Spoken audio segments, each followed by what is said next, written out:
অবশেষে আনুষ্ঠানিকভাবে চ্যাম্পিয়ন্স ট্রফির সূচি ঘোষণা করল আইসিসি। আসর শুরুর একদিন পর ২০ ফেব্রুয়ারি দুবাইয়ে ভারতের বিপক্ষে মাঠে নামবে বাংলাদেশ।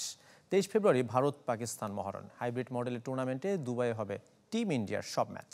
৯ ফেব্রুয়ারি লাহোরের গাদ্দাফি স্টেডিয়ামে ফাইনাল। তবে ভারত উঠলে তা হবে দুবাইয়ে।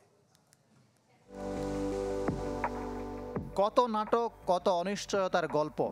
অবশেষে স্বস্তি মিলল আইসিসির আনুষ্ঠানিক ঘোষণায়। ২ মাসেরও কম সময় আগে জানা গেল চ্যাম্পিয়ন্স ট্রফির সূচি। হাইব্রিড মডেলে হতে চলেছে আসর সবার জানা। কেটেছে ভেন্যু নিয়ে জল্পনা কল্পনা। ভারতের ম্যাচগুলো হবে দুবাই আন্তর্জাতিক স্টেডিয়ামে। ১৯ দিন আর ১৫ ম্যাচের ক্রিকেট অ্যাকশন শুরু হবে ১৯ ফেব্রুয়ারি। করাচিতে উদ্বোধনী ম্যাচে নিউজিল্যান্ডের বিপক্ষে লড়বে স্বাগতিক পাকিস্তান। বাংলাদেশের অভিযান শুরু হবে তার পরদিন। দুবাইয়ে শক্তিশালী ভারতের মুখোমুখি হবে টিম টাইগার্স। গ্রুপ পর্বের বাকি ২ ম্যাচ পাকিস্তানের রাওয়ালপিন্ডিতে। ২৪ ফেব্রুয়ারি নিউজিল্যান্ড আর ২৭ তারিখ লড়বে পাকিস্তানের বিপক্ষে।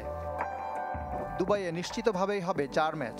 বাংলাদেশের পর চিরপ্রতিদ্বন্দ্বী পাকিস্তানের মুখোমুখি হবে টিম ইন্ডিয়া। বিগ ম্যাচটি মাঠে গড়াবে ২৩ ফেব্রুয়ারি। গ্রুপ পর্বে ভারতের শেষ ম্যাচ নিউজিল্যান্ডের বিপক্ষে ২ মার্চ।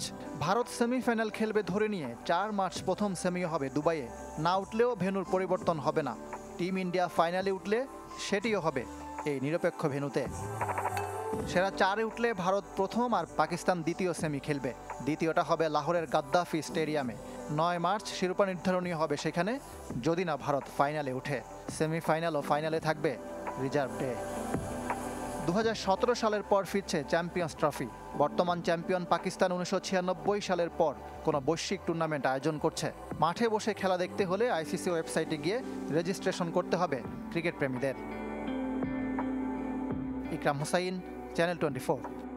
বছর শেষের খুশি নগদে হবে বেশি। নগদ পেমেন্টে নির্দিষ্ট ক্যাটাগরির কেনাকাটায় ৩০০ টাকা পর্যন্ত ক্যাশব্যাক।